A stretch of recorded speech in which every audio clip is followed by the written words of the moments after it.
Actrice majeure de la pollinisation des plantes à fleurs, dont dépendent environ 75% des cultures vivrières mondiales pour la production de légumes, de fruits, de graines et de noix, les abeilles jouent un rôle fondamental dans la sécurité alimentaire et nutritionnelle des populations locales. Cependant, leurs populations connaissent un déclin préoccupant dans le nord du Bénin en raison de l'usage intensif des pesticides, de la déforestation et de la destruction des habitats naturels, y compris des plantes mellifères telles que Phacelia africana, Vitellaria paradoxa et Pachia bicrobosa, entraînant une réduction de leurs sources d'alimentation et de leurs sites de nidification. À ces pressions anthropiques s'ajoutent les effets du changement climatique, particulièrement marqués dans la région, caractérisée par la diminution et l'irrégularité des précipitations ainsi que par l'augmentation des températures. Ces perturbations climatiques affectent la floraison des plantes mellifères, la disponibilité des ressources alimentaires, compromettant ainsi la survie des abeilles et leur rôle essentiel de pollinisateur. Face à ces défis, le projet Youth for Bees Conservation, en français, les jeunes pour la conservation des abeilles, mené dans les communes de Bembereke, de Ndali et de Sinani, vise à renforcer la résilience écologique et alimentaire des communautés rurales du nord-est du Bénin par la sensibilisation à la conservation des abeilles et à la restauration des habitats mellifères.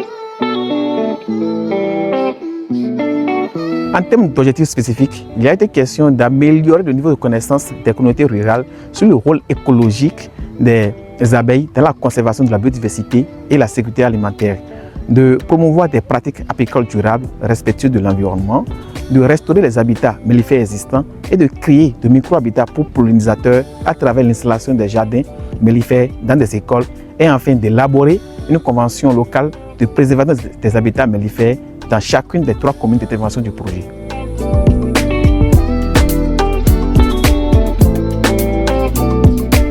En termes de résultats atteints, la connaissance de 600 personnes, dont 30 femmes, 30 leaders locaux et 30 apiculteurs, de 390 écoliers et de 60 enseignants ont été améliorés sur le rôle des abeilles dans la conservation de la biodiversité et la sécurité alimentaire. Vous allez l'écouter attentivement sans bavarder, c'est compris? Oui. Je suis sûr que parmi nous ici, tout le monde a déjà goûté au miel. Oui. Et le miel est fait par qui? Le miel est fait par les abeilles. Vous êtes d'accord avec lui? Oui. Voilà un bon pour lui. Quand nous prenons les arbres, dans les arbres, le système mellifère, qu'est-ce qui intéresse les abeilles sur les arbres? Des fleurs. Un bon pour lui. Et qu'est-ce que nous devons faire maintenant? Nous devons protéger protéger notre biodiversité afin que nous ayons un bon équilibre dans la nature. Un bon pour tout le monde.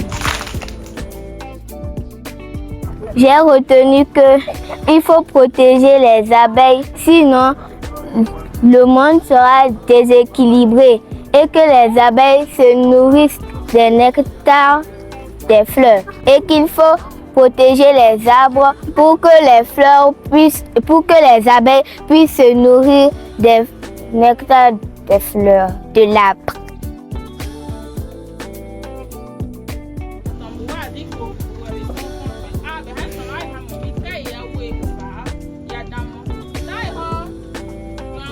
Elle a dit de ne pas tuer les arbres, de protéger les abeilles. Donc l'abeille est nécessaire pour un être vivant. Même si quelqu'un fait apiculture à côté de ton champ, donc il faut savoir qu'il y a intérêt pour toi. L'abeille c'est quelque chose pour la nature. 30 apiculteurs, dont 15 femmes, ont été formés sur les pratiques apicoles durables, respectueuses de l'environnement et ont également bénéficié des kits pédagogiques et apicoles. 3 jardins mellifères, chacune d'une superficie de 300 m², ont été installés et aménagés dans 3 écoles comptant pour chacune des communes d'intervention du projet. 3 clubs environnementaux composés d'écoliers, ambassadeurs de protection des abeilles ont été installés, animés et appuyés en du matériel leur permettant d'assurer l'entretien des jardins mellifères. Au niveau des écoles bénéficiaires du projet, les apprenants, notamment ceux membres du club environnemental, ont été formés à la production en pépinière des plants mellifères, à la mise en tête de ces plants et également à l'entretien de ces plants. Une partie des plants produits par ces apprenants ont été utilisés pour le reboisement au niveau des habitats mellifères et aussi dans les agro-systèmes. Toujours dans les écoles bénéficiaires du projet, 3 panneaux de sensibilisation ont été réalisés, véhiculant des messages d'éducation et de sensibilisation à l'endroit des écoliers et également à l'endroit du grand public. Sans abeille, pas de fruits, pas de vie. L'abeille dit une fleur pour son nectar. En faisant cela, elle transporte le pollen de fleur en fleur. Ce pollen permet aux plantes de produire les fruits et les légumes que nous mangeons. Qu'est-ce qu'on fait pour lui? Petite abeille, grand travail. Pollinisatrices, elles sont les gardiennes de nos récoltes et nos forêts. Sauvons notre abeille, sauvons notre avenir. Un banc pour lui. Les matériels que le tonton nous a donnés peuvent nous aider à planter les arbres. Merci à l'ONG Adhésion qui nous a fait le don des matériaux de jardinage. Ça peut nous servir à planter des arbres et à les nourrir pour qu'ils produisent des fleurs pour les abeilles. Ce matériel que nous avons reçu, nous allons l'utiliser à bon escient. Et les jours à venir, nous les inviterons à venir vraiment voir l'expérience que nous avons pu faire grâce à leur appui. Que le Seigneur vous bénisse. Ici, c'est la directrice de l'école primaire privée Flambeau de Bembereke. Merci. 2 séries d'ateliers ont été organisées dans chacune des communes du projet. La première série a porté sur la présentation du projet et l'installation du cadre de consultation multi-acteurs de gestion des habitats mellifères. Et la seconde série s'est consacrée à la présentation du contenu de la convention qui a été rédigée pour chaque commune, de l'amendement de ce contenu et enfin de la validation de cette convention locale. Aujourd'hui, nous sommes venus pour un atelier et cet atelier du moins va dans le sens de la validation des conventions locales dans la gestion des plants mellifères. L'important de cet atelier par rapport à nous apiculteurs, vraiment c'est inédit, je vais dire, parce que nous souffrons et avec l'aide de cet atelier, vraiment ça nous permettra de mieux rentabiliser notre activité. Pourquoi? Avec tout ce qui a été dit, nous nous retrouvons dedans. Cela sécurise nos abeilles et cela également sécurise ce qui permet aux abeilles de produire du miel, c'est-à-dire les plants mellifères. Vraiment avec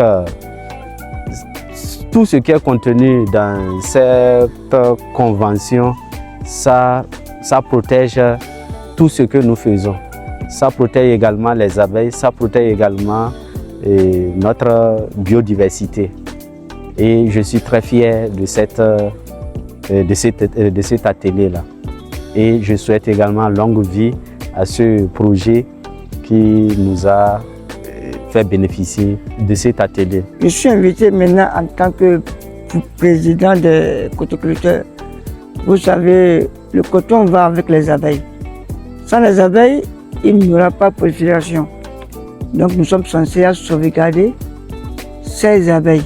Nous sommes obligés à travailler main dans la main avec cette ONG par rapport à la réussite de cette ONG dans notre localité. Je demande aussi à tout et chacun de nous d'apporter sa pierre à l'édifice pour que cette ONG-là prospère et d'aller.